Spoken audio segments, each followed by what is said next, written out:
Bonjour à tous. Avant de commencer, je voudrais remercier le comité scientifique pour cette mention spéciale. Ça me permet de vous présenter notre travail. Donc aujourd'hui, je vais vous parler d'une collaboration qu'on a montée à l'Institut Pasteur entre des statisticiens, du hub de bioinformatique, les instances qui encadrent l'utilisation des animaux comme les comités d'éthique et la structure de bien-être animal, et les concepteurs de projets utilisant des animaux. Donc notre objectif, c'est d'améliorer la qualité des expériences qui utilisent des animaux en contribuant aux 3 R et en améliorant la reproductibilité des données générées. Si on considère ces 3 protagonistes avec un œil un peu caricatural, on peut se dire qu'on a des contraintes qui peuvent sembler incompatibles. Par exemple, le statisticien qui plaide pour des tailles d'échantillons suffisamment grandes, souvent considérées comme trop grandes. Le comité d'éthique qui va se centrer sur le bien-être animal. Et je voulais pointer ma petite souris qui fait un massage. Et enfin, les biologistes qui vont plutôt plaider pour des tailles d'échantillons faibles parce qu'ils ont des contraintes économiques et pratiques aussi. Mais finalement, donc cette collaboration, elle a commencé en 2018. Quand on s'est concerté, on s'est assez vite rendu compte qu'on a des objectifs communs qui sont de promouvoir le bien-être animal, garantir la rigueur scientifique et l'efficacité économique des expériences mises en œuvre. Et plus précisément, en tant que statisticien, on a fait le constat que les notions de bien-être animal et de reproductibilité sont liées. Et pour ça, les outils statistiques soutiennent les 3 R, surtout en termes de réduction et de raffinement.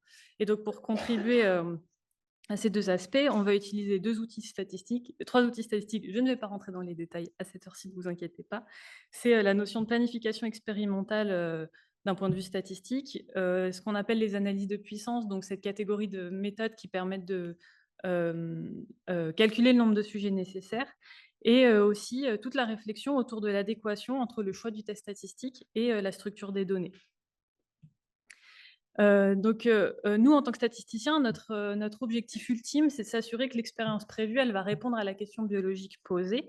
Et donc, pour atteindre cet objectif, on a fait le constat de 4 principes communs que je vais énumérer rapidement. Le premier, c'est qu'on n'a pas de reproductibilité sans raffinement. Par exemple, si on a des animaux stressés, ça peut générer la présence d'outliers, données extrêmes dans les données.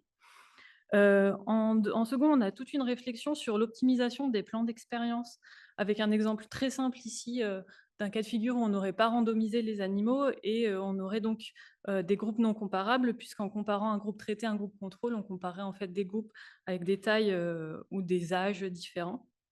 Là où un plan d'expérience correctement randomisé va s'assurer qu'on a des groupes comparables dès le début de l'expérience. Le troisième axe, qui est très important, c'est la prise en compte des deux sexes d'un point de vue réduction, puisque si on n'utilise qu'un sexe, on produit l'autre pour rien. Et aussi en termes de robustesse des résultats, puisque une expérience qui est réalisée que sur un sexe ne peut être inférée ou généralisée que pour ce sexe-là. Et ça va poser des gros problèmes de reproductibilité quand on est dans des cas de figure d'interaction statistique entre le sexe et la condition expérimentale, et c'est ce que j'ai représenté sur mon graphique à gauche. Et enfin, quatrième axe, c'est la prise en compte explicite de l'unité d'élevage dès la conception de l'expérience et jusqu'à l'analyse des données. Donc, un constat qu'on a fait, c'est par exemple quand les animaux sont répartis dans des cages, ça va induire une structure dans le jeu de données, une forme de dépendance entre les animaux appartenant à la même cage. Et ça, si on ne le prend pas en compte au moment de l'analyse des données, on va avoir des conséquences en termes du contrôle du taux de faux positifs. Donc, c'est ce qu'on voit sur mon graphique de droite, où théoriquement, la théorie mathématique nous garantirait qu'on contrôle le taux de faux positifs à 5%, les fameux 5% qu'on utilise tout le temps, sauf que dans un cas d'un jeu de données structuré, par exemple avec des cages, si on utilise le mauvais test statistique, ce taux de faux positif, il peut atteindre 20 à 25%, c'est-à-dire qu'on passe à une chance sur 5, une chance sur 4 d'avoir un faux positif au lieu de 5%. Donc en pratique, pour implémenter ces notions à l'Institut Pasteur, on a mis en œuvre 5 actions qui se regroupent dans 3 grosses catégories. La première, c'est le soutien aux instances de l'Institut Pasteur qui contribuent aux 3 R. Donc, on soutient le CETA dans l'évaluation des aspects statistiques des projets.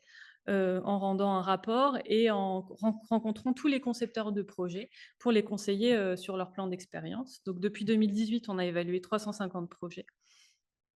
On s'engage aux côtés de la structure de bien-être animal, où on a identifié une liste de facteurs qui peuvent impacter la reproductibilité, de la conception de l'expérience pendant sa réalisation jusqu'à l'analyse des données, et à différents niveaux, par exemple au moment de l'hébergement, au moment de la manipulation des animaux, en termes d'alimentation, etc.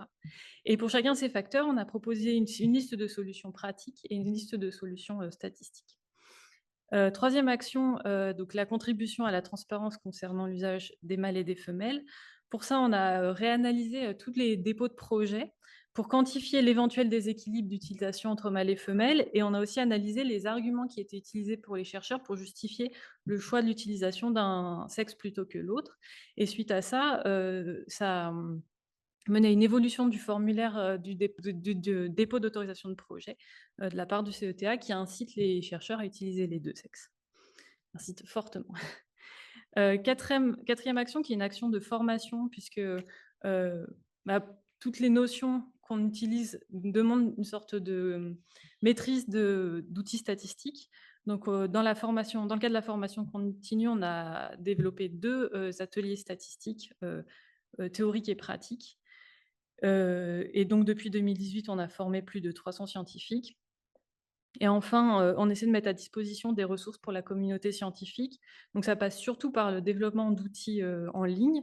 Donc, on en a 2. On a Shade, qui est un outil d'analyse de puissance, et on a Mix and Pick, qui est un outil de randomisation. Et donc, ces 2 liens sont accessibles depuis partout. Pas besoin d'être pasteurien. Donc, pour conclure, via cette collaboration, on a pu créer une sorte de relation de confiance entre statisticiens, CETA, SBEA et concepteurs. Et ce qui est intéressant, c'est que les considérations éthiques alimentent les réflexions scientifiques. Donc nous, on observe maintenant une acculturation mutuelle sur le campus, où on a une forme de culture commune en statistique appliquée à l'expérimentation animale. On observe une amélioration de la qualité de la rédaction des projets, ce qui est plutôt le signe d'un impact de nos actions. Et en extension, on voudrait utiliser ces actions dans le cadre d'autres domaines scientifiques comme la culture cellulaire, puisque c'est des domaines qui sont aussi concernés par des problématiques similaires. Voilà, donc pour finir, je voudrais remercier à l'échelle du Hub, le groupe CETA Stade du Hub, parce que je ne suis pas du tout toute seule à travailler là-dessus, on est 6 en tout. Au niveau de l'Institut Pasteur, l'animalerie centrale, la structure de bien-être animal et le CETA, et plus spécifiquement Myriam Mattei, Marion Bérard et Benoît Robert, parce que ce sont nos interlocuteurs privilégiés. Et quand je parle de confiance mutuelle, je pense surtout à eux. Et aussi, bien sûr, le FC3R, en particulier Doris Lou et Athanasia, qui nous soutiennent dans nos actions et donnent une visibilité à notre travail. Donc, c'est vraiment super précieux pour nous. Et je vous remercie pour votre attention.